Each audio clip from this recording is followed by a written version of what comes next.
I signed the papers the morning my daughter-in-law brought them over, and I did it without saying a single word. She stood in my kitchen with a folder pressed against her chest and a smile that didn't reach her eyes, and I signed where she pointed. She left thinking she had won something. She had not. But I'm getting ahead of myself. Let me tell you how I got there, because the ending only makes sense if you understand the beginning, and the beginning started long before that morning in my kitchen. My name is not important, but my house is. 41 years I lived in that house on Crescent Mill Road. My husband and I bought it the year after we married, when the wallpaper in the back bedroom was still the original from 1962, and the furnace made a sound like someone clearing their throat every time it kicked on. We raised 2 children in that house. We buried a dog in the backyard, under the magnolia tree, and every spring when it bloomed I thought of that dog and felt grateful for small things. My husband passed 8 years ago. A heart attack, quick, on a Tuesday morning in March. He was making coffee. The paramedics said he likely didn't feel much. I have held on to that for 8 years because sometimes it's the only thing that helps. After he was gone, the house felt very large, but it was still mine. It was the one thing I had that was fully and completely mine, paid off, in my name, nobody else's. I was 67 years old, and I had my health and my garden and my house on Crescent Mill Road, and I thought that was enough to build a quiet life on. My son and his wife lived 40 minutes away. They came for holidays, sometimes.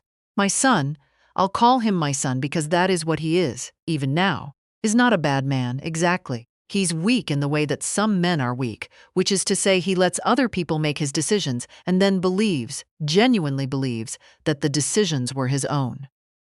His wife is not weak at all. She knows exactly what she wants. That has always been the problem. Things began to shift slowly, the way they do, the way you don't notice until you look back and realize the ground had been moving under you for months. It started with comments, small ones. My son mentioning, carefully, that the house was a lot for one person to keep up. His wife asking, over Thanksgiving dinner, whether I had thought about the next chapter. I had not. I was 69 and in good health, and I did not feel like a woman who needed a next chapter. I felt like a woman who wanted to finish the chapter she was already in. Then my son started calling more, which sounds like a good thing. It was not entirely a good thing. He would call and ask questions about the house, about the roof, about the furnace, about whether I had updated my will, about whether I had thought about what would happen to the property. I told him I had a will and that things were in order. He said he was just asking. The spring before everything happened, my daughter-in-law came alone to visit. My son was supposedly working. She sat at my kitchen table and drank the coffee I made her, and told me she and my son had been talking, and they were worried about me living alone, and they had done some research, and there was a very nice assisted living community about 20 minutes from their house, and they thought it might be worth a tour. I said I appreciated their concern, but I was not interested. She smiled and said she understood, and she left, and I stood in my kitchen for a long time after her car disappeared from the driveway. That night I called my neighbor Dot. She's lived next door for 30 years. We have walked together every Tuesday morning since her husband and mine were both still alive, and I told her what had happened. Dot said she wants the house. I said I thought so too. We didn't say anything else about it for a while. We just sat on the phone the way old friends can, not needing to fill the silence. 3 weeks later, my son came over. Without his wife, which surprised me. He sat in the living room on the couch where his father used to sit, and he looked at the floor for a long time before he spoke. He said they were in some financial trouble. He said the business had not been doing well. He said he was embarrassed to tell me, and he was sorry to bring it to me, but they had been trying to figure things out for over a year, and they were running out of options. I told him I was sorry. I asked what kind of help he needed. He said, and this is the part I have thought about many times since, turned it over like a stone. He said the house was the answer. He said, if I moved somewhere smaller, somewhere with more support, and the house was sold, there would be enough to settle the debts and still have something left for me to live on. He said he had looked into a place. A good place. Not what his wife had mentioned before. A better one. I looked at my son sitting on his father's couch, and I tried to find the little boy I used to know, and I could see him in there, somewhere, underneath everything. But he was buried deep. I asked for some time to think. He said, of course. He said there was no rush. He called the next morning, and the morning after that. 3 weeks later, his wife arrived with a folder. Now, here is what they did not know. A month before that, I had gone to see an attorney. Not because I had been expecting any of this, not exactly, but because Dot had suggested it after the first kitchen visit, and because something in my stomach had told me to stop waiting and start paying attention. The attorney was a woman, sharp and calm, and she sat across from me and listened to everything I said without interrupting. When I finished, she asked me a few questions. She asked whether the house was in my name alone. It was. She asked whether I had a revocable living trust. I did not, but my son had been asking about that too, asking whether I had one and whether he should be on it, and I had thought that was strange at the time and had not moved forward with anything. The attorney said that was good.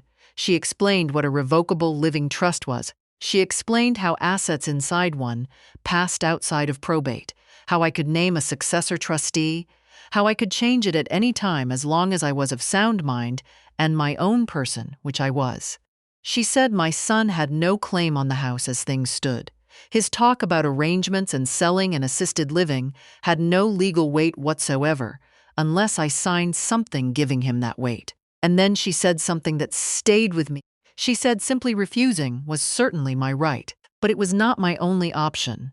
And depending on what I wanted the rest of my life to look like, it might not be the most interesting one. We talked for a long time after that. I went home and I thought for 2 days. I walked around the house. I sat in my husband's chair. I went out and stood under the magnolia tree in the backyard, and I looked at the spot where our dog was buried, and I thought about what my husband would have said. He was a quiet man, but he was not a passive one. He would have said, "Figure out what you want and then go get it." So I figured out what I wanted. I called the attorney back. What I did not want was to fight with my son in a way that would poison everything that remained between us. What I also did not want was to spend the next 10 or 15 years of my life feeling like a house guest in my own existence, waiting to see what he and his wife would decide about me next. I wanted to keep the house. I wanted to travel. I had always meant to travel and had always found a reason not to. I wanted to see my granddaughter more often and on my own terms. The attorney helped me establish a trust. The house went into the trust. I named a successor trustee. It was not my son. The attorney made sure everything was properly recorded with the county. And then, and this is the part that took me a few days to get comfortable with, we talked about what to do when the folder arrived. When the folder arrived, I signed the papers. This is the part that needs some explaining. The documents my daughter-in-law brought were not a deed transfer. They were an agreement that I would cooperate with a listing, that I understood the plan for the property, that I had been informed of the arrangement. They were vague, and they were not legally binding in the way she believed, and they did not supersede the trust. She had gotten them from somewhere. I don't know where. I have my suspicions. And she believed they were enough. I signed because signing cost me nothing, and because I wanted to see what happened next. What happened next was this. They found buyers quickly. The house was priced well. I'll give them that. My son had clearly done his research on what the market would bear. The buyers were a young couple, serious and eager, and they came with their financing in order. The closing was scheduled at the title company's office. My daughter-in-law had arranged for an attorney of their own to be present. She had also arranged, though she did not tell me, for the proceeds to be directed in a specific way. I brought my own attorney. When we all sat down at that table, me, my son and his wife, the buyers, the title company representative, both attorneys, my daughter-in-law, looked at my attorney and then looked at me. I watched something go through her face. I do not know exactly what she had been expecting, but it was not this. My attorney explained, calmly and without drama, that the property had been placed in a revocable living trust prior to any agreement to sell. She explained what that meant for the closing process. She explained what it meant for the proceeds. She had the documentation. Everything was properly recorded. None of it was new to anyone in that room except my son and his wife. The buyers were not the problem. The buyers just wanted a house, and they got one, eventually, after a delay of some weeks and some revised paperwork. I have no hard feelings toward them. My son did not say a word for a long time. His wife said several things, none of which I will repeat here because they were not her best moments and I have no interest in cataloging her worst ones. What I will say is that she had not expected me to plan.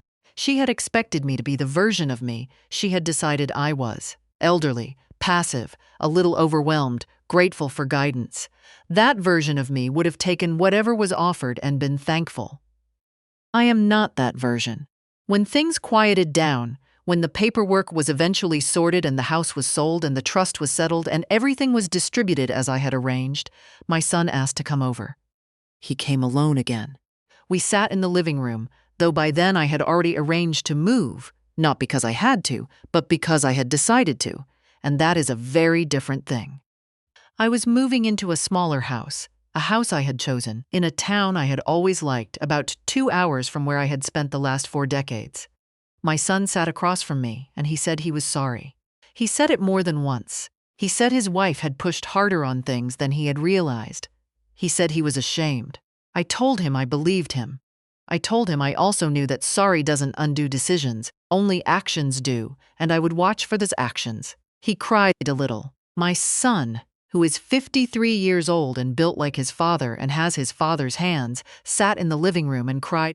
I gave him a tissue and I did not hug him because I was not ready for that, but I didn't leave the room either. He did not ask about the trust. He did not ask where the proceeds had gone. I was glad. If he had asked, I would have told him the truth, which is that most of it is mine, and I intend to use it for exactly what I said: travel and time, and a life I choose.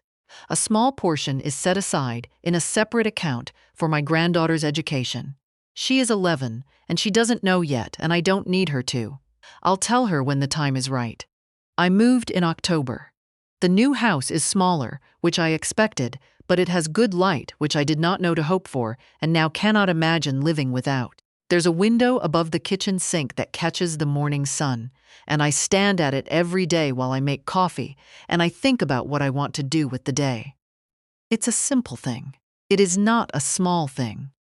My granddaughter came to visit in November, just her, on a long weekend, and we made soup and watched 2 movies and drove out to the coast on the second day because she had never seen the Pacific. She stood on the beach in the wind with her hair everywhere and her eyes wide, and she said, "Grandma, why have we never done this before?" I said I didn't know, but we would do it again. In the spring, I went to Portugal. I went alone. I had been afraid I would feel conspicuous, an old woman with a carry-on bag and a printed-out itinerary, but I did not feel conspicuous. I felt invisible in the best possible way, which is to say nobody was watching me, nobody needed anything from me, and every choice I made from the moment I landed until the moment I got back on the plane was entirely my own. I ate dinner late, the way they do there. I walked until my feet ached. I sat in a small cafe on a Tuesday afternoon and drank coffee and watched the street and thought, this is what I was saving up for without knowing I was saving. Not money. This exact feeling. Dot calls on Tuesdays still. We can't walk anymore. She's 200 miles away now, but we talk.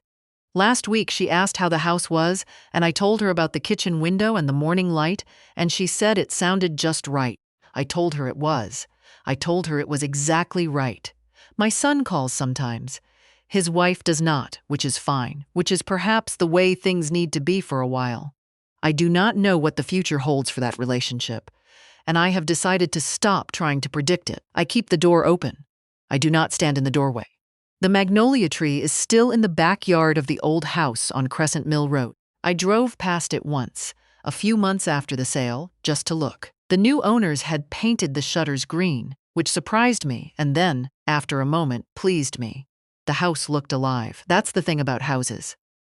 They outlast all of us. They outlast the choices we make inside them. The new family will make their own choices inside those walls, and someday the house will outlast them too. I do not miss it the way I expected to. I miss my husband. I miss the dog. I miss the particular smell of the back hallway in winter, which I could not have described to anyone and which is gone now and will not come back. But the grief of that is different from loss. I know the difference now. I am 72 years old. I have a house with good light and a granddaughter who has seen the Pacific and a passport with one stamp in it, and I intend to get more. Nobody arranged this life for me. Nobody decided what I needed or where I should be or what I should do next. I decided. I planned. I signed the papers, and then I showed them my surprise.